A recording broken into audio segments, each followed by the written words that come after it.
Okay, real quick. Pregnant stump. Everything's cold. Trying to learn fiberglass resin using Bondo. I kind of screwed up using it. I didn't get it mixed right. I added this right here too. That's secret ingredient. But anyway, I like where I went. This is the results. There's the brush. Looks good. I mean, no fibers.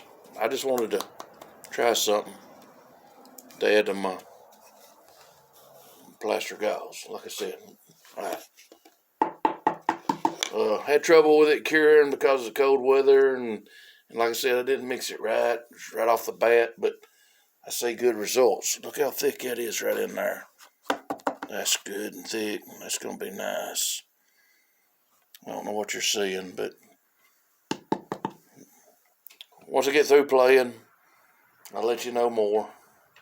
Ain't that, well, it's pretty to me. Might not be you. I like how thick that base is. Alright, see you guys. Teaching myself, learning myself. See you guys again.